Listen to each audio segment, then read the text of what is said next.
Hello friends, முதல் மனிதனாகிய ஆதாமின் கீழ்ப்படியாமையினால நம்ம எல்லாரும் பாவிகளானோம். ரோமருக்கு எழுதின நிருபம் 5ஆம் அதிகாரம் 19ஆம் வசனத்தில் சொல்லப்பட்டிருக்கிறது, ஒரே மனுஷருடைய கீழ்ப்படியாமையினாலே அநேகர் பாவியாக்கப்பட்டது போல ஒருவருடைய கீழ்ப்படிதலினாலே அநேகர் நீதிமானாக்கப்படுகிறார்கள் என்று. அந்த ஒருவர் யார் அப்படின்னு பார்த்தோம்னா இயேசு கிறிஸ்து. ஆமாங்க, இயேசு கிறிஸ்து திரியேக தன்மையில ஒரு தன்மை உடையவராக இருக்கிறார். அதாவது அவர் கடவுளாக இருந்தாலும் மனிதனாக இந்த பூமிக்கு வந்தார்.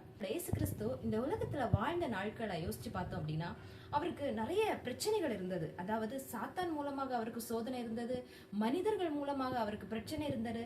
ஆனாலும் அவர் எல்லா சூழ்நிலையிலையும் தன்னை அனுப்பின பிதாக்கு கீழ்ப்படிந்திருந்தார். இதுதான் இயேசு கிறிஸ்துவனுடைய கீழ்ப்படிதல். இதன் மூலமாக தான் அவர் நமக்காக தம்முடைய ஜீவனையே சிலுவையில கொடுக்க முடிஞ்சிச்சு. இதன் மூலமாக தான் நாம நீதிமானாக்கப்பட முடியும். எப்படி தெரியுமா? நாம நம்முடைய தகுதியினாலவோ அல்லது நாம செய்யற நற்கிரியைகள்னாலேயோ நாம பண்ற தான தர்மங்களாலேயோ மட்டும் நாம நீதிமானாக்கப்பட முடியாது. நமக்காக ஜீவனை கொடுத்த இயேசு கிறிஸ்துவை விசுவாசித்து அவருக்கு கீழ்ப்படிந்திருக்கும் போது மட்டும்தான் நாம நீதிமானாக்கப்பட முடியும். இயேசு கிறிஸ்துவின் மூலமாக மட்டும்தான் ஆதியிலே ஆதாம் இழந்து போன அந்த பந்தத்தை திரும்பவும் நாம் பெற்றுக்கொள்ள முடியும். God bless you.